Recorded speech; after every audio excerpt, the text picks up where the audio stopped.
PMC ప్రేక్షకులకు నమస్కారం. నేను మీ కళ్యాణ్. ఆయుష్మాన్ భవ కార్యక్రమానికి స్వాగతం, సుస్వాగతం. నేటి టాపిక్ చర్మ సమస్యలకు పంచగవ్యం ద్వారా నివారణ మార్గాలు తెలియజేయడానికి ఎండి పంచగవ్య మరియు వైద్యరత్న గవ్యసిద్ధ డాక్టర్ ఆనంద్ కుమార్ గారు మనతో ఉన్నారు. సార్తో ఇవాళ టాపిక్లోకి వెళ్దాం. నమస్కారం సార్. ఓం నమస్తేజీ, వందే గోమాత్రం. సార్, మొట్టమొదటిగా పంచగవ్య చికిత్స అంటున్నారు కదా, పంచగవ్యం అంటే ఏంటి? అయితే ప్రతిసారి మన ప్రేక్షకులకు తెలియజేస్తూ ఉంటాను, మళ్ళీ ఇంకా చెప్తాను. ఏదైతే మన దేశవాళీ ఆవు ఏదైతే ఉంటుందో ఆ ఆవు యొక్క పంచగవ్యాలు, అంటే గవ్యాలు అంటే ఏమిటి? పాలు, పెరుగు, నెయ్యి, గోమయము, తర్వాత గోమూత్రము, ఇవి ఏవైతే 5 రకాలు ఉన్నాయో వీటిని మనం పంచగవ్యాలుగా చెప్తామన్నట్టు. శరీరం లోపల ఎటువంటి రకమైనటువంటి సమస్యలున్నా అన్ని సమస్యలకు సర్వరోగ నివారణగా ఈ పంచగవ్యాలు పనిచేస్తాయి. అయితే ఈ పంచగవ్యాలను ఎటువంటి రకమైనటువంటి సమస్య వచ్చినప్పుడు దాన్ని ఎలా వాడాలి, ప్రకృతిలో ఉన్న సహజ సిద్ధంగా దొరికే మూలికలను ఎలా వాడుకుంటూ మనం ఎలా దాన్ని పరిష్కారం చేయాలన్నది తెలవాలి. అయితే ఈ విద్యను నేర్పడానికి పంచగవ్య శిక్షణాలయం విద్యాపీఠం ఉంది మనకు. ఈ కాంచీపురంలో మరియు ఈ బీరంగూడ, ఈ 2 విద్యాపీఠాలు ఉన్నాయి. దీని లోపల మీకు సంవత్సరం కోర్సు ఉంటుంది. చేసుకున్నారంటే మీరు గవ్యసిద్ధులు అవుతారు. అంటే మీరు ఒకవేళ వైద్యం చేయదలుచుకోకుండా ఆవు యొక్క విశిష్టత, ఆ కోర్సు చేయడానికి మినిమం క్వాలిఫికేషన్ ఎస్ఎస్సి అండి. ఎస్ఎస్సి. అయితే మినిమం ఎస్ఎస్సి ఉంటుంది, చదవడం అది రావాలి, అండ్ బేసిక్ నాలెడ్జ్ ఉంటే సరిపోతుంది. అయితే ఆవుకు సంబంధించిన ఏవైతే విశిష్టతలు ఉన్నాయి, దాన్ని ఎలా పోషణ చేయాలి, దాని యొక్క సర్వగుణాలు ఎలా ఉన్నాయి, మానవాళికి మనకు ఎలా ఉపయోగపడుతున్నది, అండ్ ఆర్థికంగాను, మళ్ళీ తర్వాత స్పిరిచువల్ లెవెల్లో అంటే ఆధ్యాత్మిక లెవెల్ లోపల ఈ ఆవు ఎలా మనకు ఉపయోగపడుతుంది అనేది విశిష్టంగా నేర్పిస్తారు. దీనికి నెలకు 2 క్లాసులు తీసుకుంటూ సంవత్సరం లోపల మొత్తం కలిసి చేసి 24 క్లాసులు ఉంటాయి. ఇది చేసేసుకుంటే మీకు కోర్స్ కంప్లీట్ అయిపోతుంది. Okay sir. ఈ విధంగా వచ్చేసి 1 year. 1 year ఉంటుంది. తర్వాత అప్రెంటిస్ వచ్చేసి 3 years ఉంటుంది. ఇలా చేసేసుకుంటే అయిపోతుంది. అయితే ఇప్పుడు దీని గురించి ఇంత విశేషంగా చెప్పడానికి మెయిన్ కారణం ఏంటంటే ఈరోజు ఆవు పట్ల అవగాహన తగ్గిపోయింది. ఆ అవగాహన తగ్గడం వల్ల దీన్ని మనము కేవలం ఒక పాలిచ్చే జంతువులాగా భావిస్తున్నాము. అది కూడా తక్కువ పాలిస్తుంది అనేసి తక్కువ భావనలో ఉన్నారు అన్నట్టు. చాలామందికి ఈ విషయాలు తెలియవు. సో ఇలాంటి వారికి తెలియజెప్పడానికే ఈ మా విద్యాపీఠము ఇచ్చేసిండ్రు. మళ్ళీ ఈ రాబోయే ఈ 11వ తారీఖుకి భీమవరం లోపల రాజ్య సమ్మేళనం ఉన్నది. గవ్యసిద్ధులు కానీ ఆవుకు సంబంధించి ఎవరైతే ఇంట్రెస్ట్ ఉన్న వాళ్ళు ఉన్నారో వారందరూ అక్కడ అటెండ్ కావచ్చు ఈ భీమవరంలో. మీరు అన్నది వాస్తవం సార్. ఎందుకంటే ఇప్పుడు గత కాలంలో ఇంట్లో ఒక మన కుటుంబ సభ్యుడిలాగా ఉండే ఆవు ఈరోజు ఏదో నిజంగానే జంతువులాగానే ట్రీట్ చేయడం జరుగుతుంది. ఒకప్పుడు అంటే వాటితోటి ఆ సాన్నిధ్యం ఉండేది. అదే తల్లి పాల తర్వాత మళ్ళీ ఆవు పాలనే చేసేవాళ్ళు. నిజంగా ఇది గొప్ప విషయం సార్. అయితే దీని మీద మానవాళి సైన్స్ ఎదుగుతుందనేసి చెప్పి ఇది ప్యూర్గా శాకాహారి జంతువు. అయితే ఈ సైంటిస్టులు ఏం చేసిండ్రు అంటే విదేశాల లోపల దీని మీద కొన్ని ప్రయోగాలు చేసేసి వాటికి మాంసం అది తినడం మొదలుపెట్టిండ్రు. అప్పుడు మ్యాడ్ కౌ డిసీజెస్ అని వచ్చింది. ఒకసారి ఐడియా ఉందా మీకు? ఆ మ్యాడ్ కౌ డిసీజ్ వచ్చింది అన్నట్టు. అంటే ప్రకృతికి విరుద్ధంగా ఏవైతే మనం పనులు చేస్తామో, అంటే దీన్ని అడల్టరైజేషన్ అంటారు అన్నట్టు. అది జంతువుల్లో కానివ్వండి, తినే ఆహార పదార్థాల్లో కానివ్వండి, ఎటువంటి రకమైనటువంటి రోజువారీ పదార్థాల లోపల మార్పు తీసుకొచ్చారనుకోండి, దాన్ని అడల్టరైజేషన్ అంటారు. ఇది మందుల్లో వచ్చేసింది. మనం ఉండే ఈ జీవితం లోపల బతుకుతున్న ఈ గాలిలో వీటిలో కూడా అడల్టరైజేషన్ వచ్చేసింది. సో దీని నుంచి మనం కాపాడబడాలి. అంటే స్వచ్ఛమైన పదార్థాలు మనం తీసుకోవాలి. ఓకే. ఇక వచ్చేసి ఈరోజు మీ టాపిక్ స్కిన్ గురించి చెప్తున్నారు. చర్మ సమస్యలు అని అనుకున్నాము. ఈ సమస్య రావడానికి మెయిన్ ప్రాబ్లం ఏంది అని అంటే అడల్టరైజేషన్ ముఖ్య కారణం. ఓకే. అంటే మనం తింటున్న ఆహార పదార్థాలు నేచర్కి అనుకూలంగా ఉన్న పదార్థాలు తినడం మనం మానేశాము. ఓకే. ఎప్పుడైతే మనము పంటలు పండించడము మొదలుపెట్టామో, మనకు నాగరికత తెలిసిందో, అప్పటి నుంచి అడవి లోపల ఎలా పెరుగుతుందో దాన్ని మనం అలానే తీసుకోవడం మొదలుపెట్టాము ఒక సమయం దాకా. తర్వాత జనాభా పెరిగిపోయిన తర్వాత, కరువులు వచ్చేసిన తర్వాత సైంటిస్టులు ఏం చేసిందంటే తినడానికి తిండి సరిగా దొరుకుతలేదని చెప్పేసి సంకరజాతి విత్తనాలు చేయడం మొదలుపెట్టేశారు. ఎప్పుడైతే విత్తనాల లోపల అడల్టరైజేషన్ చేసుడు మొదలుపెట్టినరో అప్పుడు దాని లోపల ఆహారం అయితే విపరీతంగా పెరుగుతున్నది, కానీ నాణ్యత తగ్గుతుంది. క్వాంటిటీ పెరుగుతుంది, క్వాలిటీ లేదు అసలు. ఎస్. అయితే ఇంతకుముందు ఒక పావు కిలో అన్నం తింటే కడుపు నిండిపోయేసి శరీరము ఒక 100 కిలోలు బస్తా మోసేంత బలం వచ్చేది. ఇప్పుడు నువ్వు కిలో తిన్నా కానీ ఒక వాటర్ బబుల్, అంటే అది ఉదాహరణకు ఒక 15 కిలోలు 20 కిలోలు ఉంటుంది వాటర్ బబుల్, అది మోయడానికి కూడా చాతనైతలేదు ఈ కాలం లోపల. అంటే ఆ తిండి లోపల బలం లేకుండా అయిపోయింది. ఇంకోటి, ఎప్పుడైతే పంటలు పండించడానికి మనం ఏం చేసేవాళ్ళం మనిషి అంటే ప్రాకృతికంగా దొరికే జంతువుల యొక్క మలము మనిషి అంటే ఉదాహరణకు మన గోమాత ఉంది. గోమయం ద్వారా తయారు చేసిన ఫర్టిలైజర్ ఏదైతే ఉన్నదో దాన్ని సంవత్సరం మొత్తం స్టోర్ చేసి అది ఫర్టిలైజర్ అయిన తర్వాత మనము ఎండాకాలం లోపల పొలంలో వేసేవారం, మొత్తం మన ఎరువులాగా వేసేవారం. తర్వాత వర్షాకాలం వచ్చిన తర్వాత అది మెల్ట్ అయిపోయేసి మళ్ళీ పంటలకు అనుకూలంగా భూమి మారిపోయేది. ఈ పద్ధతి చేయడం మానేసిండ్రు. ఏం చేసిండ్రు, ఎక్కువ మటుకు కెమికల్స్ వేయడం మొదలుపెట్టిన తర్వాత దాని లోపల ఉండే నట్టలు ఉంటాయి కదా, నట్టలు ఏం చేస్తుంది, భూమిని సారవంతంగా చేసే లక్షణం ఉంటుంది అన్నట్టు. అయితే ఎప్పుడైతే నట్టలు చనిపోతున్నాయో దాని ద్వారా వచ్చే ఏదైతే పోషక పదార్థాలు ఉన్నాయో ఈ పంట గ్రహిస్తుంది. అప్పుడు విపరీతమైన దిగుబడి మనకు కనిపించేది. అలా ఒక్కసారి చేస్తారు, 2 సార్లు చేస్తారు, 3వ సారికి ఆ నట్టలు ఉంటాయా మొత్తం తూడ్చుకుపోతాయి కదా, అంటే భూమి అక్కడ బంజరు మారిపోతుంది. తర్వాత ఎప్పుడు పంటలు పండించినా కానీ మళ్ళీ మీకు కెమికల్స్ కంపల్సరీ కావాల్సిందే. కానీ కెమికల్స్ వేసినా కానీ అక్కడ కావాల్సినంత పోషక పదార్థాలకు సంబంధించిన క్రిములు, కీటకాలు, ఈ నట్టలు, వానపాములు ఉంటాయి కదా, ఇవి లేకపోవడం వల్ల ఇక్కడ ఏం జరుగుతుంది, వేసిన కెమికలే డైరెక్ట్గా ఆ మొక్క ద్వారా ఆ యొక్క విత్తనంలో వస్తుంది. అలాంటి పదార్థాలు మీరు ఒకవేళ తిన్నారే అనుకోండి, శరీరం లోపల టాక్సికేషన్ పెరిగిపోయేసేసి డైజెషన్ ఇష్యూ, గుండెకి సంబంధించిన ఇష్యూ, తర్వాత మెదడుకు సంబంధించిన ఇష్యూ, చర్మ సంబంధిత వ్యాధులు, రక్తం లోపల సంబంధించిన వ్యాధులు, ఇవన్నీ వస్తాయి మీకు. ఇది 100% ప్రమాదమే. అంటే టాక్సిక్ ఉన్న పదార్థాలు తీసుకోవద్దు. ఈ టాక్సిక్ ఉన్న పదార్థాలు మనము పంటలుగా చెప్పుకున్నాము. ఇప్పుడు నెక్స్ట్ వచ్చేసి మనము తింటున్న ఫుడ్ అడల్టరైజేషన్ అయిపోయింది. ఫుడ్ అడల్టరైజేషన్ అంటే ఎలా అయిపోయింది అనేసి అంటే, ఒకవేళ విత్తనాలు ఉన్నాయి, పల్లీలను అలానే కోల్డ్ ప్రెస్ చేసి నూనెని మనం కన్జ్యూమ్ చేయగలిగితే శరీరానికి అద్భుతంగా పనిచేస్తుంది. దాని లోపల ఉన్న విటమిన్స్ శరీరానికి అందుతాయి. దానివల్ల శరీరం కాంతివంతంగా మారి శరీరం గట్టిపడుతుంది. అండ్ శరీరం లోపల లూబ్రికేషన్ వచ్చేసి శరీరం లోపల వాతం పెరగకుండా ఉండి మోకాళ్ళ నొప్పులు, కీళ్ళ నొప్పులు రాకుండా ఉంటాయి. కానీ ఇక్కడ ఏం జరిగింది, మళ్ళీ దీని లోపల ఆ నూనె కలర్ బాగలేదు, మైలగా ఉంది, బాగుండదు అనేసి చెప్పే వంకలతోని దాన్ని రిఫైన్ చేయడం మొదలుపెట్టిండ్రు. అంటే కాచి చల్లార్చి వడబోసి నూనె వేయడం మొదలుపెట్టిండ్రు. ఎప్పుడైతే ఆ నూనెకి రంగు, రుచి, వాసన, చిక్కదం, కలర్ ఇవి లేకపోయిందనుకోండి, అప్పుడు ఏమవుతుంది, ఆటోమేటిక్లీ అది నూనెగా ఉండదు. నూనె యొక్క సహజ లక్షణం ఏంటిది, రంగు, రుచి, వాసన, చిక్కదనం. ఇవి ఉంటేనే మీకు నూనె. ఆ నూనె శరీరానికి కంపల్సరీ కావాలి. అయితే దీని లోపల శ్రేష్టమైనది ఏంటిది అంటే, ఇప్పుడు మీరు ఏ ప్రాంతంలో ఉంటున్నారో ఆ ప్రాంతానికి సంబంధించిన విత్తనాలతో మీరు తీసుకున్నారంటే ఆ విత్తనాలు శరీరానికి చాలా మంచివి.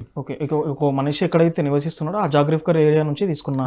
అయితే ఉదాహరణకు ఇప్పుడు తెలంగాణ, ఆంధ్రప్రదేశ్ లోపల పండే పంటలు ఏంటి, ముఖ్యంగా పల్లీలు, కుసుమలు, నువ్వులు, ఈ 3 అద్భుతంగా పనిచేస్తాయి. నార్త్కి వెళ్ళిన తర్వాత ఏం దొరుకుతాయి మీకు, పల్లీలు, సన్ఫ్లవరు, తర్వాత వచ్చేసి సరసో, దట్ మీన్స్ ఆవాలు, మస్టర్డ్ ఆయిల్. అందుకోసం మస్టర్డ్ యూజ్ చేస్తారు అక్కడ. అంటే అక్కడ ఉన్న ప్లేస్కి అవి బాగుంటాయి. అయితే వాటిని రా ఫామ్లో తీసుకుంటే శరీరానికి అద్భుతంగా పనిచేస్తాయి. కానీ దాన్ని మళ్ళీ అడల్టరైజేషన్, దీని లోపల ఏం చేస్తున్నారు, మళ్ళీ వేరే నూనెలు, సస్తా నూనెలు కలిపి దాని లోపల అమ్ముతున్నారు. ఉదాహరణకు 1 లీటరు పల్లీల నూనె మనకు కావాలనుకున్నాం అనుకోండి, 350 నుంచి 360 రూపాయలు మినిమం, తక్కువ అనుకుందాం.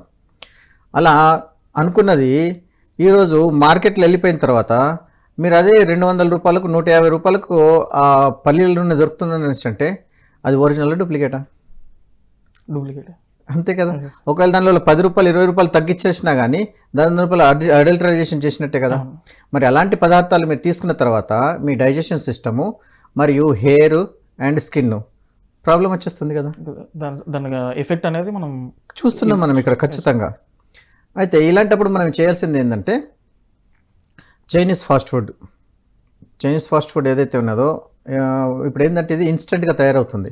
ఉదాహరణకు పొద్దున అన్నం వండినాము, అది చల్లారి చేసేసి సాయంత్రానికి వేడి చేసుకొని దాని లోపల మసాలాలు ఓజోనోమోటో ఇవి సంథింగ్ కెమికల్స్ కలిపేసేసుకొని మనం వేడి చేసుకొని తింటున్నాం అప్పటిదప్పుడు లొట్టలు వేసుకుంటూ. టేస్టీగా అనిపిస్తుంది ఇన్స్టెంట్గా. ఇలా చేసుకొని తిన్న పదార్థాలు ఎవరైతే ఉన్నాయో మీరు అన్నది కూడా ఇప్పుడు గతంలో మనకు సపరేట్గా మన ప్రాచీన కాలంలో వంట ఇల్లు అనేవాళ్ళు సార్. అవును, అంటే వంట ఇల్లు అంటే వంట చేయడానికి ఒక ఇల్లు, అది రాను వంటగదికి పోయింది. వంటగది నుంచి ఇప్పుడు మీరు అంటున్నట్టు ఇన్స్టాంట్ ఇప్పుడే ఫాస్ట్ ఫుడ్, అది అన్ని కూడా రోగాలు కూడా ఫాస్ట్ గానే వస్తున్నాయి. అయితే చాలా బాగా చెప్పారు మీరు. వాస్తు ప్రకారంగా చూసుకున్నా కానీ మనకు స్పెషల్గా ఇల్లు గదులు ఇవన్నీ వేరువేరుగా వచ్చేవారు. తర్వాత భవనాల లోపల దానికి వాస్తు ప్రకారంగా ఏది ఎక్కడ ఉండాలనేది మనకు గట్టిగా నిర్ణయించబడింది. ఇక్కడ వేదాల్లో కూడా అంటారు కదా సార్, అంటే ఎత అన్న తథా మనః అంటారు. మనం తీసుకునే ఆహారమే సూక్ష్మ రూపంగా వెళ్తుంది. అయితే తీసుకునే ఆహార పదార్థాల లోపల అడల్టరైజేషన్ లేకుండా ఉన్న పదార్థాలు ఏదైతే తీసుకున్నా మరి చేసే వ్యక్తి యొక్క తత్వము దాని లోపల భగవత్ నామస్మరణ చేసుకుంటే చేసిన శక్తి శరీరానికి అందుతుంది, దాని లోపల ఎనర్జీ కూడా పెరుగుతుంది. అందుకోసము ఆశ్రమం లోపల ఒక 15 రోజులు ఉండేసి మీరు తిన్నప్పుడు అనుకోండి ఎలా ఉంటుంది.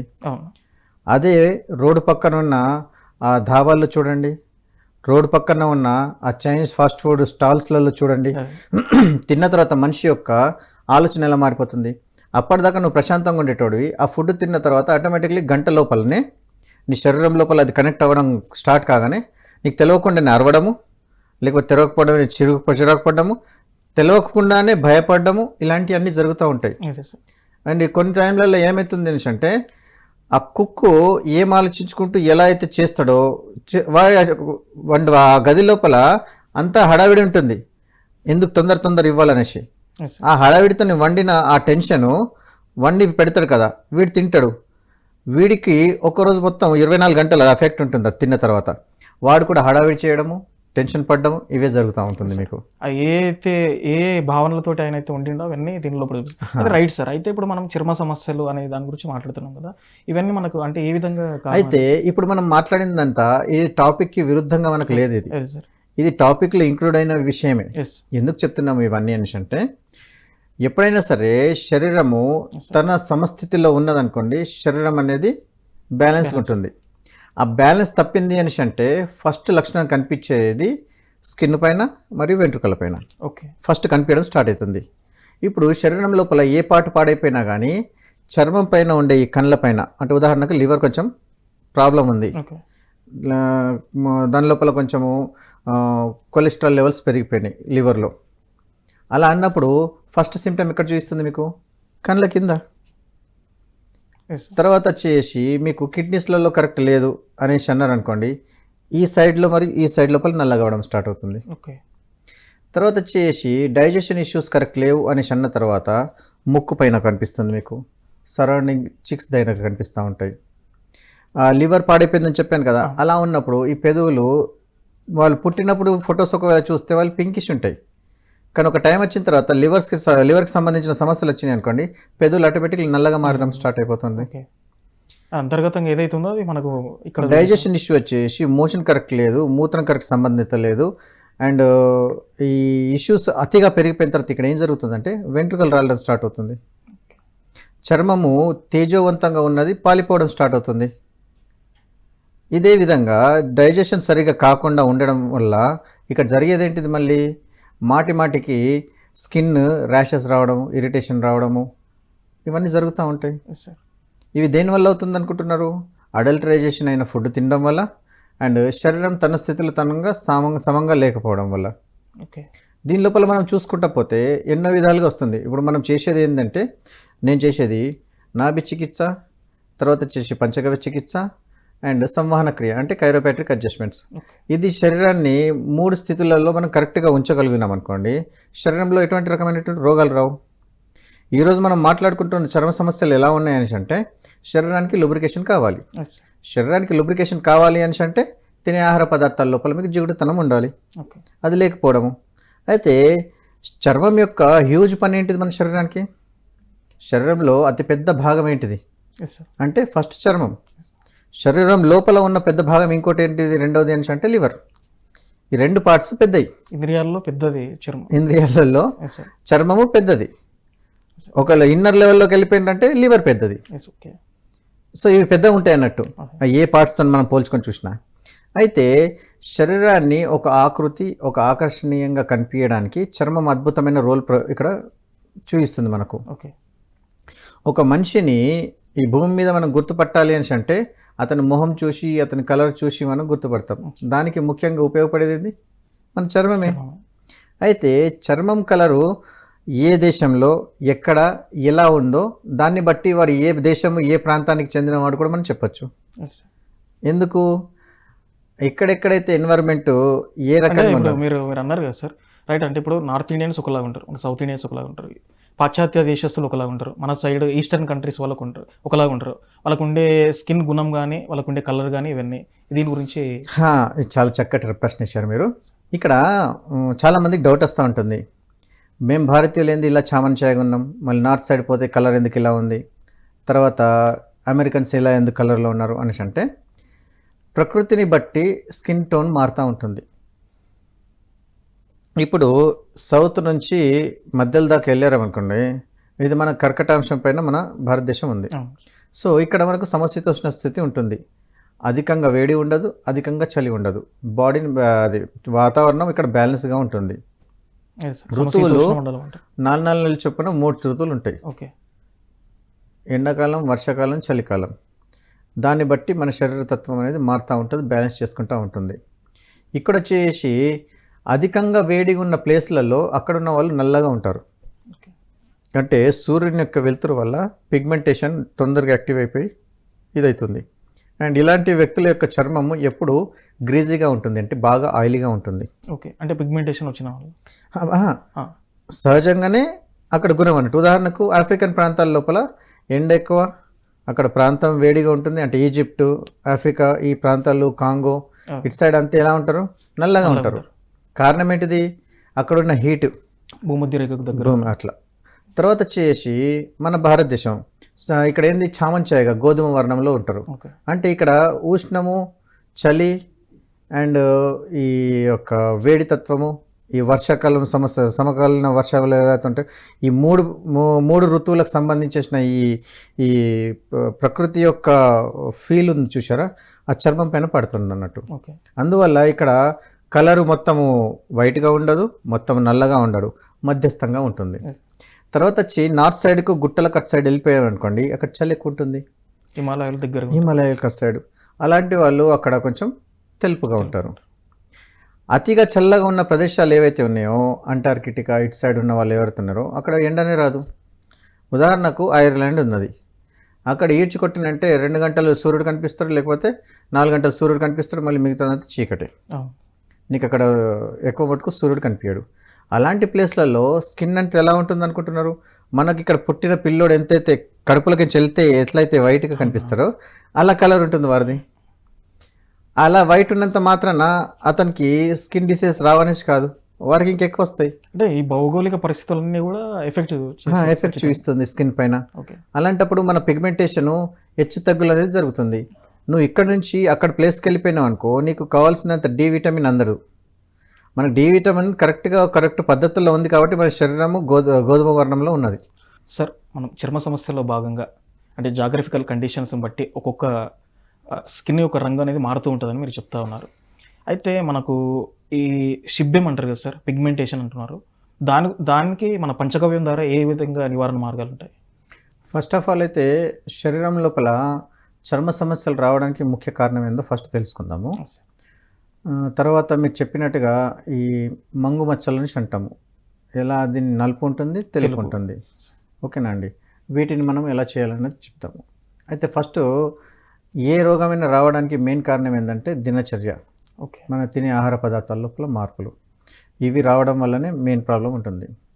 ఫస్ట్ ఆఫ్ ఆల్ అయితే తినే ఆహార పదార్థాల లోపల సరి అయిన ఆహార పదార్థాలు తినకపోయేసరికి, టైం టు టైం తినకపోయేసరికి ఇక్కడ ఏం జరుగుతుందని అంటే కడుపులో లివర్ నుంచి మనకు కొన్ని ద్రవాలు వస్తాయి. దాన్ని బయలు జ్యూసెస్ అంటాం మనం. తిన్న ఆహార పదార్థాన్ని అరగదీస్తుంది. ఎప్పుడైనా సరే శరీరం లోపల స్కిన్ ఆరోగ్యంగా ఉండాలి అని అంటే ఆకుకూరలు అంటే గ్రీన్ లీఫీ ఫుడ్స్ బాగా తీసుకోవాలి, పండ్లు బాగా తీసుకోవాలి. అంటే ఇక్కడ మనం చెప్పుకోవాలంటే ఏంటిదంటే ప్యూర్ వెజిటేరియన్గా మారిపోతే అద్భుతంగా ఉంటుంది. దీనివల్ల ఏం జరుగుతుంది అంటే అద్భుతంగా వెజిటేరియన్గా మారిపోతే ఏంటంటే శరీరము నాజుగ్గా అయిపోతుంది. అంటే ముందు కాలం లోపల ప్రతి ఒక్కరికి ఒక్కొక్క రకమైనటువంటి పని ఇచ్చేవారు. ఇప్పుడైతే అందరికీ మనకు కుదిరిన విధంగా ఈ లైఫ్లో పోరాటం లోపల ఏ పని దొరికితే ఆ పని చేసుకుంటూ వెళ్ళిపోతున్నాము. పర్టికులర్గా ఇది చేయాలని ఇప్పుడు రూల్ లేదు. లేకపోతే ఇంతకుముందు ఎవరిది వారికి పనులు అప్పగించినే ఉన్నాయి అన్నట్టు. ఆల్రెడీ వాళ్ళకున్న అర్హత వాళ్ళు ఏదైతే వాళ్ళ యొక్క నైపుణ్యతను బట్టి పని ఇచ్చేవారు. అంటే గురుకులాల లోపలనే ఈ పని ఆ పిల్లోడు ఏ పని చేయగలుగుతాడు అనేది నిర్ధారించేవారు. అవును సార్. తర్వాత కుల వ్యవస్థ ఇవన్నీ వచ్చేసినాయి, కానీ మెయిన్గా అయితే ఇతనికి ఏ పనిలో ఇంట్రెస్ట్ ఉన్నది, ఈ పని ఎంతగానో ఎక్కువ చేయగలుగుతాడు, అలాంటి వాళ్ళకు ఆ పనిని గురువు గారు అప్పగించేవారు అన్నట్టు. ఉదాహరణకు పొలం పని చేసే వాళ్ళు ఎవరైనా పిల్లలు ఉన్నారనుకోండి, వారికి అటువంటి రకమైనటువంటి ఆహారం దొరికేది. ఓకే. తర్వాత క్షత్రియులు ఉన్నారనుకోండి, వాడికి యుద్ధకళ బాగా ఇష్టం వచ్చేసింది అనుకోండి, అలాంటి వాళ్ళకి అలాంటి విద్య నేర్పించిన తర్వాత ఆ యొక్క విద్య లోపల దాని లోపల పారంగతులు అవ్వడానికి రాజసికమైన ఫుడ్డే ఇచ్చేవారు. ఓకే. తర్వాత చేసి మంత్రాలు, వేద మంత్రాలు జపించడము చేయడము ఇలాంటి వ్యక్తులకు ఉండే వాళ్ళకి ఏం చేసేవారంటే శాకాహారము, సాత్వికము ఇలాంటివి ఇచ్చేవారు. ఓకే. అంటే ఏ వర్ణానికి సంబంధించేసి ఆ వర్ణానికి ఆ ఫుడ్ ఇచ్చేవారు అన్నట్టు. అంటే దాని లోపల పారంగతులు అయ్యేవారు వాళ్ళు. ఓకే. దీనికి విరుద్ధంగా ఒకళ్ళు ఇంకొకళ్ళ యొక్క ఫుడ్ని మీరు తిన్నారనుకోండి, ఆటోమేటిక్లీ వాళ్ళు చేసే పని లోపల తేడా వచ్చేస్తుంది. ఓకే. ఇది ఫస్ట్ ఆఫ్ ఆల్. సెకండ్ ఏంటిది ఏంటంటే తినే ఆహార పదార్థాన్ని సమయానికి తినడం. ఒకవేళ తినకపోతే అప్పుడు బయలు జ్యూసెస్ ఆటోమేటిక్లీ ఆ సమయానికి వచ్చేస్తాయి అన్నట్టు. ఆ వచ్చిన తర్వాత ఆ జ్యూసెస్ ఎటు వెళ్ళాలో దానికి తెలియక ఆటోమేటిక్లీ మళ్ళీ రక్తంలో కలిసిపోతుంది. ఎప్పుడైతే ఈ యాసిడ్స్ రక్తంలో కలిసిపోయింది అనుకోండి, automatically pH levels up and down అయిపోతాయి. pH లెవెల్స్ అంటే ఏంటిది? పొటెన్షియల్ ఆఫ్ హైడ్రోజన్ బ్యాలెన్స్ కిందకి అంటాం మనం. పొటెన్షియల్ ఆఫ్ హైడ్రోజన్ బ్యాలెన్స్ అంటే ఏంటిది? రక్తము ఈ కెమికల్స్ ఈ స్థితిలో ఉంటే బ్యాలెన్స్గా ఉంటుంది. దీనికి తప్పిపోయేసి కెమికల్స్లో మన మార్పు వచ్చేసింది అనుకోండి, ఉదాహరణకు బయల్ జ్యూసెస్ కానివ్వండి, యాసిడ్స్ కానీ ఎక్కువైపోయేసి ఈ pH లెవెల్స్ డౌన్ అయిపోయింది అనుకోండి, అప్పుడు రక్తం యాసిడిక్గా మారుతుంది. అలాంటి వాళ్ళకి ఏమవుతుంది అంటే ఆటోమేటిక్లీ స్కిన్లో ర్యాషెస్ రావడము చేయడము. కొందరికి ఎలర్జీస్ అయితే అంటారు చూసారా, అంటే తినే ఆహార పదార్థాలు వాళ్ళకి పడతలేదు అనేసి అంటారు కదా. అలాంటి వాళ్ళ లోపల ఏంటిదంటే ఆ పదార్థం తింటే వారికి యాసిడ్ పెరిగిపోతుంది. ఆ యాసిడ్ రక్తంలోకి వెళ్ళిపోయేసి ఇమ్మీడియట్లీ స్కిన్ పైన ర్యాషెస్ చూపిస్తుంది, దురదలు చూపిస్తుంది, మంటలు చూపిస్తుంది. అలాంటి వాళ్ళు అట్లాంటి ఫుడ్ గురించి దూరం ఉండాలి. మరి ఇలాంటి ఫుడ్ ఉన్న వాళ్ళు దానికి విరుగుడు ఏంటిది అంటే దేశవాళీ ఆవు పాలను పెరుగుగా చేసి పెరుగు లోపల జీరా, తర్వాత చేసి కొంచెం కొత్తిమీర, ఇప్పుడు జీరా అంటే జీలకర్ర అండి. జీరా అంటే జీలకర్ర. దాన్ని మీరు వెంచైనా వేసుకోవచ్చు, లేదంటే అలా పచ్చిగా దాన్ని పౌడర్గా చేసి వేసుకోవచ్చు. ఉదాహరణకు ఒక ముంతెడు తీసుకున్నారనుకోండి, దాని లోపల 1 టీ స్పూన్ జీలకర్ర సరిపోతుంది. పెరుగులో కాదు, మజ్జిగలో. పెరుగు వేడిగా ఉంటుంది, దాన్ని నీళ్ళతో చిలుకుతే చల్లగా మారుతుంది. ఆవు పాలు శ్రేష్టమైనవి. అయితే ఇక్కడ మనం వేరే జంతువుల యొక్క పాలను ఎందుకు వద్దామంటామంటే అవి హెవీగా ఉంటాయి, శరీరము డైజెస్ట్ చేయడానికి అనుకూలంగా ఉండవు. సో దానికి అనుకూలంగా ఉండాలి అంటే దానికి తగ్గట్టుగా వాటర్ రేషియో వేసుకోవాలి, దానికి తగ్గట్టుగా మార్పు చేసుకోవాల్సి వస్తుంది. కానీ ఆవు పాలల్లో అట్లా కాదన్నట్టు. అది ఆల్రెడీ ఆవు పాలు అంటే అమ్మ పాలు, అమ్మ పాలు అంటే ఆవు పాలుగా అనేసి అంటాం మనం. ఎప్పుడైతే చిన్న పిల్లోడికి పాలు దొరకవో అప్పుడు మనం ఆవు పాలని మనము ఇక్కడ తీసుకుంటాం. సాధారణంగా అక్షరాభ్యాసం కూడా అమ్మ ఆవు అనే. అవునండి. ఇది మనము సహజంగా మనం చూస్తూనే ఉన్నాము. కాకపోతే దీన్ని చాలామంది ఇగ్నోర్ చేస్తూ కనిపిస్తూ ఉంటారు. కాకపోతే మనం ఆధ్యాత్మికంగా ఉన్నాం కాబట్టి మనం వాస్తవంగా మనం మూలాలు తెలుసుకుంటున్నాం కాబట్టి ఏం జరుగుతుందో ఇక్కడ మనం తెలుసుకోగలుగుతున్నాము. అయితే ఎప్పుడైతే తినే ఆహార పదార్థాలు ఏవైతే ఉన్నాయో ఆ ఆహార పదార్థాల లోపల ఈ యొక్క ఆవు పాలను పెరుగుగా చేసి దాన్ని చిలికి వెన్న తీసేయాలి.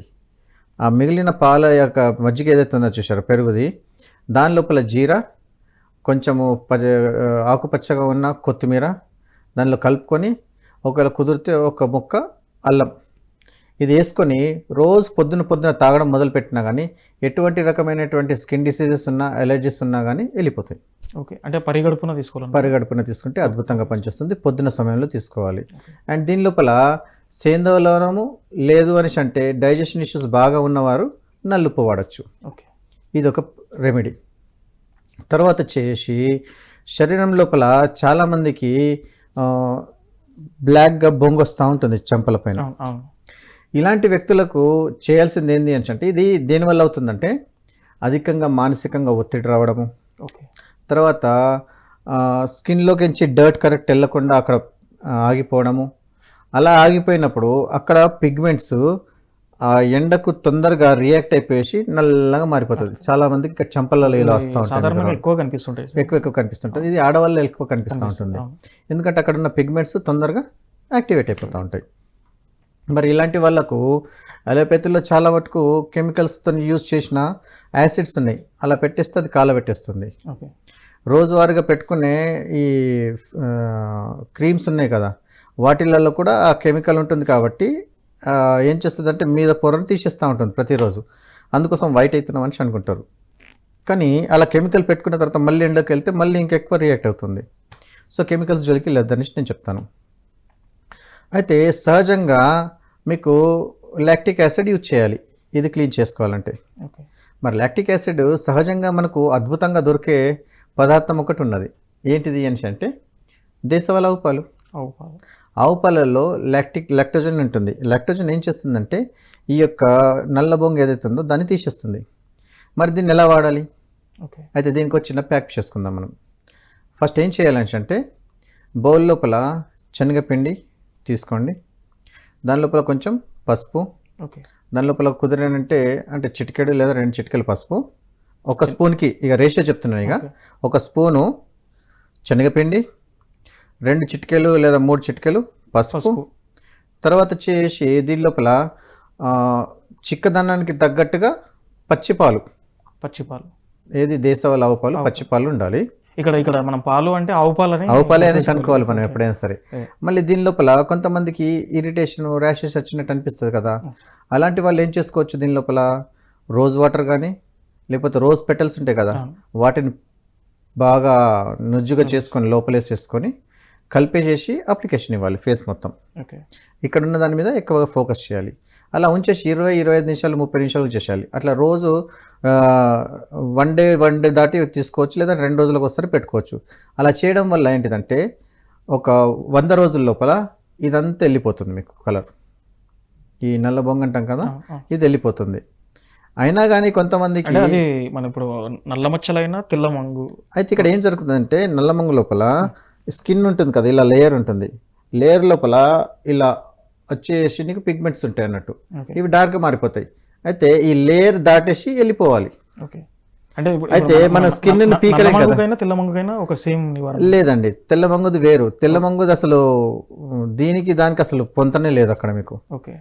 తెల్ల మంగు అవ్వడానికి లక్షణాలు, కారణాల తర్వాత చెప్తాను. ఇప్పుడు ఇదేంటిదంటే ఉన్న పిగ్మెంటేషన్స్ని తీసేయాలి, లేకపోతే లైటర్ చేసేయాలి. ఎట్లయితే హెయిర్ కలర్ లోపల తెల్లగా ఇది ఇంత పోయిన ఎపిసోడ్లో మనం మాట్లాడుకున్నామో అట్లన్నట్టు. సో ఇప్పుడు ఏం చేస్తున్నామంటే ఆ పిగ్మెంటేషన్ని మొత్తం ఈ యొక్క ప్యాక్ ద్వారా తీసేస్తున్నాము. దాని తర్వాత మళ్ళీ మనకు దొరికే అలోవెరా జెల్ ఏదైతే ఉంటుందో మన ఇళ్ళల్లో దాన్ని తీసుకొని మసాజ్ చేయాలి.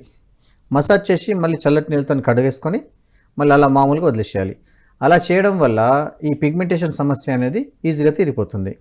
తర్వాత వచ్చి కంటి చుట్టూ ఉండే ఈ పిగ్మెంటేషన్ ఉంది కదా, దాన్ని పచ్చిపాలల్లో ఈ దూదిని డాప్ చేసి కళ్ళ మీద పెట్టేసుకోవాలి. అంటే ఇప్పుడు అంటే ఎందుకని సార్, ఇప్పుడు చాలా మంది యువతలో కూడా అంటే కళ్ళ కింద వాళ్ళు ఫోన్ చూడడం వలన, లేకపోతే స్క్రీన్ ముందు కూర్చొని కంప్యూటర్ ముందు వర్క్ చేస్తూ ఉంటారు. ఇప్పుడైతే మనం చర్మ సమస్యలు మాట్లాడుకుంటున్నాం కాబట్టి, కలర్ మారుతుంది కాబట్టి దాన్ని లైటర్ ఎట్లా చేయాలనేసి మనం మాట్లాడుకుంటున్నాం. యాక్చువల్లీ దీనికి సమస్య ఏంటిది అని అంటే లివర్ లోపల విపరీతమైనటువంటి ప్రెషర్ పెరిగిపోవడము. అంటే లివర్ లోపల సమస్యలు వచ్చినప్పుడు ఆ లివర్కి కనిపించే సిమ్టమే నల్ల కళ్ళు. సరిగా నిద్ర లేకపోయినా అలా కనిపిస్తుంది. నిద్ర లేకపోయినా ఈ కొనాలు ఉన్నాయి కదా, ఈ కనుబొమ్మల కొనాలు అవి ఉబ్బిపోతాయి చాలా మందికి. ఒక్కొక్క మందికి చాలా సరిగా నిద్ర లేకపోయేసరికి ఏమవుతుంది, కనురెప్పలు పండుకోవాలని అంటాయి, కానీ ఈయన మేల్కొనే ఉంటాడు, ఫోన్ చూస్తూనే ఉంటాడు, కొడుతూనే ఉంటాడు, మేల్కొని ఉంటాడు, రాత్రిపూట డ్యూటీ ఉంటుంది. అలాంటి వాటికి ఇవన్నీ ఉబ్బిపోవడము, నల్ల జరగడం జరుగుతుంది. ఇలాంటి వాళ్ళు ఏం చేయొచ్చు, దేశవాళీ ఆవు పాలు పచ్చి దాని లోపల రోజ్ వాటర్, ఓకే, అది లేకపోతే రోజ్ పెటల్స్ ఏవైతే ఉన్నాయో దాన్ని బాగా క్రష్ చేసి దాంట్లో కలుపుకొని ఆ దూదిలో పెట్టేసుకోవాలి ప్యాక్. అలా చేసేసుకున్నా కానీ ఆ స్కిన్ రిలాక్స్ అయిపోయేసి పిగ్మెంటేషన్ వెళ్ళిపోయేసి స్కిన్ నీట్గాను అందంగా కనిపిస్తుంది. 15 నుంచి 20 నిమిషాలు, లేకపోతే అలా పెట్టుకొని నిద్ర వస్తే నిద్రపోండి, అద్భుతంగా పనిచేస్తుంది. కళ్ళ యొక్క రిలాక్స్ కావాలి అనేసి అనుకున్నవారు మళ్ళీ మీకు ఇప్పుడు మనకు విరివిగా దొరికేది ఏంటంటే కీరా పీసెస్ పెట్టేసుకొని పెట్టుకోవచ్చు. నేను చెప్పినట్టుగా ఈ ఆవు పాలను చేసుకోవచ్చు, ఆవు పాలు ప్లస్ గులాబీ రెక్కలు చేసుకోవచ్చు. ఈ కీరా పెట్టేసుకోవడం వల్ల ఏంటంటే కళ్ళు రిలాక్స్ అయిపోయేసి కంటి జ్యోతి పెరుగుతుంది. నేను చెప్పిన ఈ ప్యాక్ వల్ల కూడా కంటి జ్యోతి పెరుగుతూ ఉంటుంది. చాలామందికి మసక వస్తుంది కదా, అలాంటి వాళ్ళకి ఇచ్చేసుకోవచ్చు. ఇంకోటి ఏంటంటే ఎప్పుడైనా సరే స్కిన్ చాలామందికి డ్రై అవుతూ ఉంటుంది. మరి అలాంటి వాళ్ళకి మనం ఏం చేసుకోవచ్చు అనేసి అంటే, ఇలాంటి వాళ్ళకు మేము ఇచ్చే సలహా ఏంటిదంటే నిత్య యజ్ఞం చేయమని చెప్తాము. ఓకే, దైనిక యజ్ఞం చేసిన తర్వాత లాస్ట్కి ఒక దైనిక యజ్ఞం అనేసి అంటే పంచగవ్య యజ్ఞం చేస్తాం అన్నట్టు మేము. ఓకే, ఎలా చేస్తాము అనేసి అంటే ఇది ఆర్య సమాజ్లో మనం చూసుకోవచ్చు, మన పౌరహిత్యంలో కూడా చేస్తారు యజ్ఞం చేయడము. ఇదేంటంటే ప్రకృతికి మనము ఆహుతులు ఇస్తాం ఇక్కడ, ఏది వేద మంత్రోచ్చారణతో. ఆహుతులు ఇచ్చినప్పుడు ఏం చేస్తామంటే నెయ్యిని దాని లోపల స్వాహాతో చేస్తామన్నట్టు. అలా చేసినప్పుడు ఏమవుతుందంటే వాతావరణం లోపల ఆక్సిజన్ ఏర్పడి మేషటి మొత్తం మనము మూలికలు ఇస్తాము. దానివల్ల ఏమవుతుందంటే మగవారు ఉంటే హాఫ్ డ్రెస్ మీద ఉంటారు, ఆడవారు ఏం చేస్తారు మామూలుగా అక్కడ పక్కకు వచ్చినప్పుడు వాటి యొక్క ధూపము తర్వాత దాని యొక్క గాలి తలగడం వల్ల స్కిన్ అనేది ఇంప్రూవ్ అవుతుంది ఇక్కడ. ఓకే, తర్వాత స్వాహ చేసేసిన తర్వాత లాస్ట్కి ఎండింగ్ టైం లోపల ఈ యజ్ఞ భగవానుడు మనకు తేజస్సుని, ఆయువుని, శక్తిని ప్రసాదించడం అని చెప్పేసి అప్పుడు ఆహుతికి యూజ్ చేస్తున్న నెయ్యి ఏదైతే ఉన్నదో చేతి మీద తీసుకుంటాం. దాని లోపల ఏం చేస్తారని అంటే పచ్చకర్పూరం ఉంటుంది కదా, అది వేస్తారు. వేసి దాన్ని తీసుకొని చేతికి బాగా రఫ్ చేస్తారు. అప్పుడు చేసి తేజోసి తేజోమయదేహి అనుకుంటూ వాసన చూడడం చేసుకుంటూ అలా 4-5 మంత్రాలు ఉంటాయి. అంటే శరీరానికి తేజస్సు బలాన్ని ఇవ్వు అనేసి అంటారు. అప్పుడు ఆ రఫ్ చేసడం వల్ల ఇదేమవుతుందంటే మెల్ట్ అయిపోతుంది ఈ ఆయిల్ మొత్తం. ఏది మన దేశవాళీ ఆవు నెయ్యి ఈ యొక్క కర్పూరంలో మెల్ట్ అయిపోయేసి హీట్ ఇస్తున్నాం కదా, దాంతోపాటు ఈ శరీరం లోపల రఫ్ చేసినప్పుడు మన ప్రాణశక్తి, ఆ హీటు ఇదంతా ఒక అద్భుతమైన మందుగా మారిపోతుంది. దాన్ని మొహం పైన అలా పెట్టేసుకుంటారు. అండ్ శరీరం మీద ఎటువంటి ప్రాబ్లం ఉన్నా కానీ ఆ సమయానికి ఆ మందుని మీరు అప్లికేషన్ ఒకవేళ ఇవ్వగలిగితే శరీరానికి సంబంధించిన స్కిన్ డిసీజెస్, డ్రైనెస్ ఇవన్నీ వెళ్ళిపోతాయి. సార్ ఎంత శాస్త్రీయమైన ఇది ఉంది. అంటే మీరు ఇక్కడ యజ్ఞం చేస్తున్నారు, ప్లస్ మీ శరీరం యొక్క స్కిన్ మీరు కాపాడుకోబడుతున్నారు. అందుకోసం మీరు చూడండి, చాలా మటుకు దైనిక యజ్ఞం చేసే ఎవరైతే పూజారులు, పంతులు, ఆర్య సమాజంలో చేసేవారు ఎంతమంది అవుతున్నారో వాళ్ళకు స్కిన్కి సంబంధించిన డిసీజెస్ రావు. కారణం ఏంటిది, లాస్ట్కి తేజోసి తేజోమయదేహి అనుకుంటూ వీరు ఏదైతే ఆ నెయ్యిని పెడతారో కర్పూరంలో కలుపుకొని అది అద్భుతమైన మందుగా పనిచేస్తుంది. సార్, చర్మ సమస్యల్లో మనం నల్లమంగు గురించి డిస్కస్ చేసినాం సార్. అయితే ఇప్పుడు తెల్లమంగు రావడానికి కారణాలు ఏంటి, దానికి పంచగవ్యం ద్వారా మనం ఎట్లాంటి నివారణ మార్గాలు చూపించవచ్చు? మెయిన్గా అయితే ఈ తెల్లమంగు రావడానికి మెయిన్ కారణం ఏంటంటే చాలామందికి ఆ పూత వచ్చేసి ఇంగ్లీష్ వాళ్ళ లెక్క స్కిన్ మారిపోతూ ఉంటుంది మనకు. సార్, ఒక చిన్న కాల్ తీసుకొని మళ్ళీ మనం డిస్కస్ చేసే ప్రయత్నం చేద్దాం. ఓకే అండి. హలో, మీ పేరు, మీ సమస్య ఏంటో చెప్పండి. డాక్టర్ గారు ఇక్కడ మనతో పాటు ఉన్నారు. నా పేరు గోపాల్ రెడ్డి అండి. చెప్పండి సార్. నా వయసు 75 సంవత్సరాలు. ఓకే. అయితే ఊరికే నడుచుకుంటూనే ఆయాసం వస్తుంది. నేను టెస్టులు చేయించుకుంటే మన ఏది గుండెకు సంబంధించిన టెస్టులు చేయించుకుంటేనే అంటే మరి ఊపిరితిత్తులకు సంబంధించింది కావచ్చు అన్నారు. మరి అడుగుదామని డాక్టర్.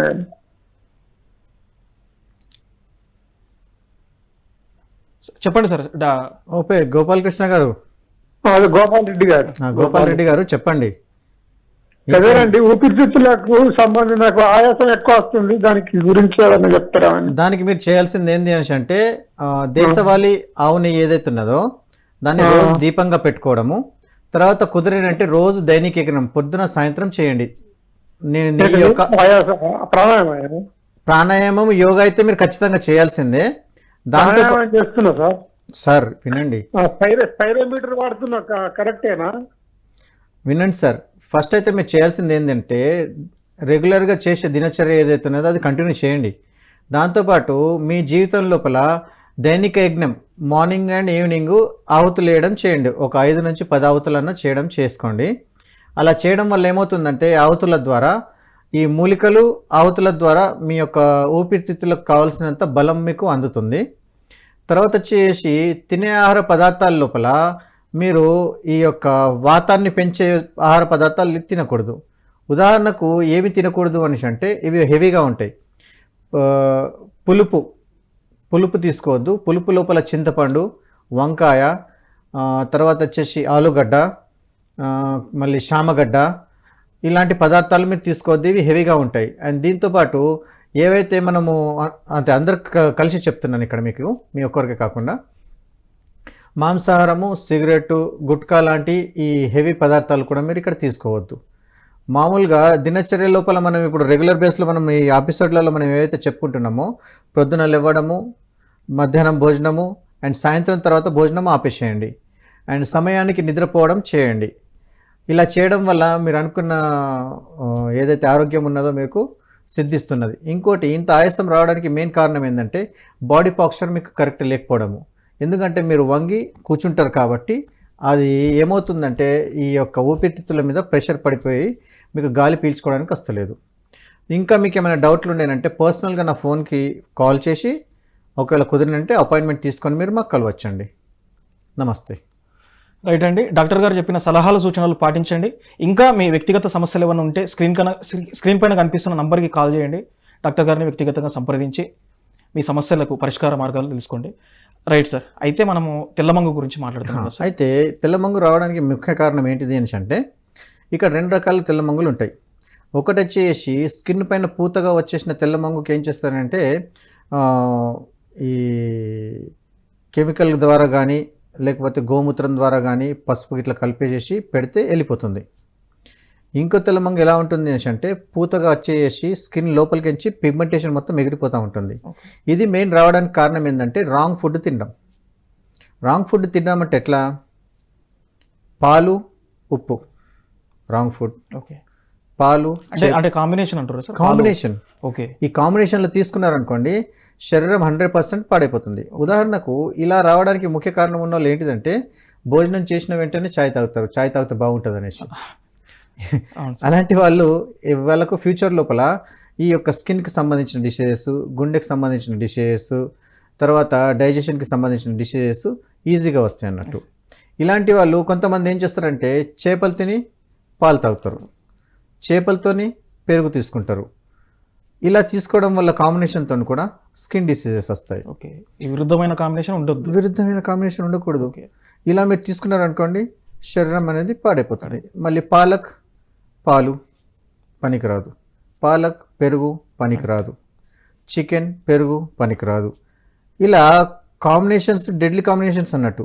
దీనికి సంబంధించి మీరు ఇలా తీసుకుంటా పోయినారు అనుకోండి స్కిన్కి సంబంధించిన డిసీజెస్ వస్తాయి అన్నట్టు. అయితే ఇలా మీరు చూసుకుంటా పోతే మొత్తం 84 రకాల రాంగ్ ఫుడ్స్ ఉన్నాయి అన్నట్టు. ఒకదానికొకటి తీసుకోకూడదు, విరుద్ధ ఆహారాలు అన్నట్టు. ఈ విరుద్ధ ఆహారాలు తినకూడదు. ఒకవేళ మీరు మా పంచగవ్య వెబ్సైట్లోకి వెళ్ళిపోతే మీరు దీన్ని చూడొచ్చు. రైట్ సార్, మరొక కారు ఎదురు చూస్తున్నారు మీతో మాట్లాడడానికి. హలో హలో సార్, నమస్తే సార్. నమస్కారం సార్, మీ పేరు మీ సమస్య ఏంటో తెలియజేయండి సార్. డాక్టర్ గారు మనతోనే ఉన్నారు సార్. నా పేరు నారాయణ స్వామి సార్, గుత్తి సార్. మాకి చర్మ పైన అది ఏమంటారు సార్, దాన్ని ఏమంటారు సార్? తామర సార్. సార్ చెప్పండి. తామర సార్. ఓకే, మీ సమస్య ఏంటో చెప్పండి సార్, డాక్టర్ గారు వింటూ ఉన్నారు. అదే సార్, చర్మం పైన వెడల్పు వచ్చి నోవలు ఎక్కువ ఉన్నాయి సార్. అయితే రింగ్ వామ్స్ వస్తున్నాయి, ఇట్లా రౌండ్ రౌండ్గా వస్తుందా? అదే సార్, అదే సార్. అయితే అలాంటి వాళ్ళకి మీరు చేయాల్సింది ఏంటి అనేసి అంటే, ఫస్ట్ అయితే మీ దగ్గరలో పంచగవ్య చికిత్స ఎవరన్నా గవ్య సిద్ధులు ఉంటే వారిని కలవండి. సార్ మళ్ళీ చెప్పండి సార్. అలా మీకు సమస్య వచ్చింది అనుకోండి, ఇది వైరస్ ద్వారా వచ్చేది అన్నట్టు, ఒకళ్ళ నుంచి ఒకరికి అంటుకుంటుంది. ఫస్ట్ ఆఫ్ ఆల్ మీరు చేయాల్సిందల్లా ఏంటిదంటే, మీ బట్టలు మీ టవాలు ఎవరికి ఇవ్వకూడదు, మీ సబ్బు మీరు వాడుకోవాలి. ఓకేనా? ఈ ప్రాబ్లం ఉన్నన్ని రోజులు ఎవరికి దగ్గరగా పండుకోకూడదు. ఇది ఒకరి నుంచి ఒకరికి వ్యాపిస్తూ ఉంటుంది అన్నట్టు. ఇంకోటి, ఇలాంటి ప్రాబ్లం ఉన్న వాళ్ళు చెమటలు గిట్లా వచ్చిన వెంటనే మీరు డ్రై అయ్యేటట్టుగా చూసుకోవాలి. అండ్ దానికి సంబంధించి కొన్ని క్రీమ్స్ ఉంటాయి, ఆ క్రీమ్స్ ఎప్పటికప్పుడు పెట్టుకోవాలి. దాన్ని మొత్తం కాల్ చేస్తుంది అన్నట్టు. మీరేమైనా చెప్తారా సార్? రాసుకుంటాను. అయితే మీరు కొంచెం పర్సనల్గా నాకు ఫోన్ చేసి మీరు ఒకవేళ కలవగలిగితే మీకు సలహాలు సూచనలు ఇవ్వగలుగుతామండి. ఎందుకంటే కాంబినేషన్స్ ఎక్కువ ఉంటాయి కాబట్టి మీరు నాకు పర్సనల్గా ఫోన్ చేయండి. 8374494494కి కాల్ చేసి మాట్లాడి, లేదంటే ఒకవేళ వాట్సాప్ చేసినా కానీ మీకు మొత్తము సబ్జెక్ట్ పెట్టేస్తాము, దాని ప్రకారంగా మీరు వెళ్ళిపోండి, ఈజీగా ఉంటుంది. ఓకే అండి. Right sir. చివరగా మనం తెల్లమంగులు అండ్ సోరియాసిస్ గురించి మాట్లాడదాం. అయితే తెల్లమంగు గురించి మనం చెప్పుకుంటే ఏంటంటే, రాంగ్ ఫుడ్ తీసుకోకూడదు. దాని లోపల భోజనమైన వెంటనే మీరు ఛాయ్లు తాగడము, పాలు తాగడము, ఐస్ క్రీమ్ తినడము, ఇవన్నీ ఏవైతే చేస్తున్నారో ఇవన్నీ రాంగ్ ఫుడ్స్. ఇలా తీసుకోవడం వల్ల 100% మీకు తెల్లమంగు, ఈ స్కిన్కి సంబంధించిన డిసీజెస్ వస్తాయి. తర్వాత సోరియాసిస్కి అద్భుతమైన మందు ఉంది. ఎందుకు అంటే స్కిన్ బాగా డ్రై అయిపోతూ ఉంటుంది, స్కిన్ మండుతూ ఉంటుంది. ఇలాంటి వాళ్ళకు మనం చేయాల్సింది ఏంటంటే, పుట్టమన్ను లేదంటే ముల్తాని మట్టి, వీటిని గోమూత్రం కలుపుకొని దాని లోపల కొంచెం పసుపు, కొంచెం వేప పౌడరు ఇవి వేసేసుకొని బాగా కలిపి ఒంటికి మొత్తంగా ప్యాక్ చేసుకోవాలి. ఇలా ప్యాక్ చేసుకొని అలా 20-30 నిమిషాలు అలా ఉంచేసి కొంచెం లైట్గా పప్పుడీలు వస్తాయి అన్నట్టు, అవి వచ్చినప్పుడు దాన్ని అట్లా దులిపేసేసి మామూలుగా డ్రెస్ వేసుకొని ఉండండి ఒకరోజు. అలా ఒకవేళ ఉండగలిగితే సోరియాసిస్ అనేది తొందరగా మీకు క్యూర్ అయిపోతుంది. దాని తర్వాత దాన్ని ఏం చేయాలి, అలా లైట్గా పచ్చిగా ఉన్నప్పుడే దాని మీదకించి నువ్వుల నూనె కానీ ఆవాల నూనె కానీ దాంతో మర్దనా చేసుకుంటూ దాన్ని క్లియర్ చేసేయాలి. మళ్ళీ స్నానం చేయొద్దు. తర్వాత 2వ రోజు ఏం చేయాలి, దాన్ని మళ్ళీ గోరువెచ్చటి నీళ్లు లేదంటే వావిలాకుల స్నానము లేదంటే వేపాకుల స్నానము గోమూత్రం వేసి చేయాలి. ఇలా చేసేస్తే సోరియాసిస్ అతి తక్కువ టైం లోపలనే మీరు చేయగలుగుతారు. ఏది టోటలీ ఫౌండేషన్ నుంచి మీరు క్లీన్ అయిపోతుంది. అండ్ దాంతోపాటు ఇంటేక్ పంచగవ్య మందులు తీసుకోవాలి ఇక్కడ. ఇలా తీసుకుంటే సోరియాసిస్ అనేది క్యూర్ అవుతుంది. సోరియాసిస్ మీకు మెయిన్గా కనిపించేది ఏంటంటే పూర్తి శరీరం మీద కనిపిస్తుంది అండ్ స్కిన్, తల వెంట్రుకలు ఈ భాగంలో కనిపిస్తూ ఉంటుంది. కొందరికి ఏమవుతుంది అంటే చేతుల మీద కనిపిస్తూ ఉంటుంది. అయితే ఇలాంటి వాళ్ళు ఏం చేయాలంటే వారి ప్లేసు, వారు ఉండాల్సిన విధానము అండ్ వారి సరౌండింగ్ క్లీన్గా నీట్గా ఉండాలి. ఇలా ఒకవేళ మీరు చేసుకుంటే ఈ యొక్క సోరియాసిస్ నుంచి మీరు బయటపడవచ్చు. లేకపోతే ఇది తగ్గని మానని పుండులాగా ఉండిపోతుంది. ఇక వచ్చేసి దీంతోపాటు స్కిన్ సమస్యలలో డయాబెటీస్ వచ్చిన వాళ్ళకు ఇంకో సమస్య ఉంది. ఏంది, గ్యాంగ్రీన్ అవ్వడం. స్కిన్ లోపల ఒకసారి క్లీన్ పుండైంది అనుకోండి, దెబ్బ తగిలింది అనుకో, అది క్యూర్ కాదు. అలాంటి వాళ్ళకు పంచగవ్య లోపల పంచగవ్య మల్లం అనేసి ఉంది. దీన్ని గోమూత్రం ద్వారా మేము తయారు చేస్తాము. స్కిన్ని ఏం చేస్తారంటే దానికి వేప యొక్క ఆయిల్ కానీ వేప ఆకుల్ని గోమూత్రంలో ఉడకబెట్టి ఆ నీటితో క్లీన్ చేసి మళ్ళీ దానికి సంబంధించిన ఈ యొక్క పంచగవ్య మల్లం ఏదైతుందో మేము పెడతాం అన్నట్టు. అది పెట్టడం వల్ల ఏమవుతుందంటే స్కిన్ లోపల నుంచి క్యూర్ చేసేస్తుంది. యాక్చువల్లీ గ్యాంగ్రీన్కి మందు లేదు, కానీ పంచగవ్య లోపల మీకు మందు ఉన్నది. ఎట్లాంటి గ్యాంగ్రీన్ అయినా కానీ క్యూర్ చేసే శక్తి ఈ యొక్క పంచగవ్య మల్లంలో ఉంది. ఎందుకు అనేసి అంటే లోపల ఉన్న ఏవైతే ఎలిమెంట్స్ చచ్చిపోతూ ఉంటాయో ఆ ఎలిమెంట్స్ని చంపకుండా దాన్ని క్యూర్ చేసి రిపేర్ చేసే శక్తి ఈ యొక్క పంచగవ్యాల లోపల గోమూత్రంలో ఉన్నది. సో గ్యాంగ్రీన్కి సంబంధించిన మందు కూడా మన పంచగవ్యాలో దొరుకుతుంది. ఇలా మీరు చర్మ సమస్యలు ఒకవేళ మీరు చూసుకుంటూ ఉంటే, ఆరోగ్యంగా ఉండాలనేసి అనుకుంటే పంచగవ్య ప్రాశనము రోజు దొరికితే రోజు చేయండి. లేదు అనేసి అంటే పండుగల పబ్బాలుగా చూసుకొని మీరు ఒకవేళ చేయగలిగితే అద్భుతమైన రిజల్ట్ ఉంటాయి. స్కిన్, హెయిర్, శరీరం ఆరోగ్యంగా ఈ యొక్క పంచగవ్య ప్రాశనం ద్వారా మీకు జరుగుతుంది. Sir, thank you so much. మొట్టమొదటిగా ఈరోజు అందరు ఎదుర్కొంటున్న సమస్య చర్మ సమస్యలు సార్. చర్మ సమస్యలో భాగంగా ఈరోజు పిఎంసి ప్రేక్షకులకు మీరు పంచగవ్యం ద్వారా అద్భుతమైన చిట్కాలు, నివారణ మార్గాలు తెలియజేశారు. అందుకోసం మీకు చాలా ధన్యవాదాలు సార్. ఓం Thank you, sir. నమస్తే జీ, వందే గోమాత్రం. ఇది ఈరోజు ఆయుష్మాన్ భవ కార్యక్రమం. మరొక గెస్ట్తో వచ్చే ఎపిసోడ్లో కలుద్దాం. అంతవరకు చూస్తూనే ఉండండి పిఎంసి ప్రతిక్షణం సత్య దర్శనం.